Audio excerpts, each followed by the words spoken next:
കേയൂരാണി ന ഭൂഷയന്തി പുരുഷം ഹാരാ ന ചന്ദ്രോജ്വല ന സ്നാനം ന വിലേപനം ന കുസുമം നാലങ്കൃതാ മൂർധജാ വാണ്യേകാ സമലങ്കരോതി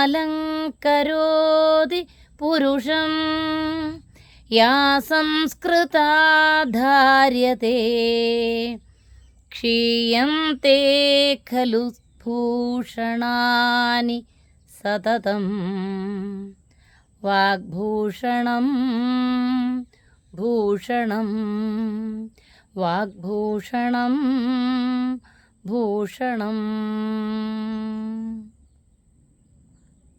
ഒരു വ്യക്തിയെ തോൾവളകളോ അല്ലെങ്കിൽ കയ്യിലണിയുന്ന കൈവളയോ തോൾവളയോ അല്ലെങ്കിൽ കിരീടമോ ആഭരണങ്ങളോ അങ്ങനെയുള്ള ഒരു ആഭൂഷണങ്ങളും അല്ല ഒരു വ്യക്തിയെ അലങ്കരിക്കുന്നത്. ആ വ്യക്തിയെ അലങ്കരിക്കുന്നത് വാക്ക് ഒന്നു മാത്രമാണ്. അതുകൊണ്ട് നമുക്ക് ഉപദേശിച്ചു തരികയാണ് വാഗ്ഭൂഷണം ഭൂഷണം. മനുഷ്യൻ്റെ വാക്ക് ഒന്നു മാത്രമേ അവന് ഭൂഷണമായി തീരുന്നുള്ളൂ. വാഗ്ഭൂഷണം ഭൂഷണം.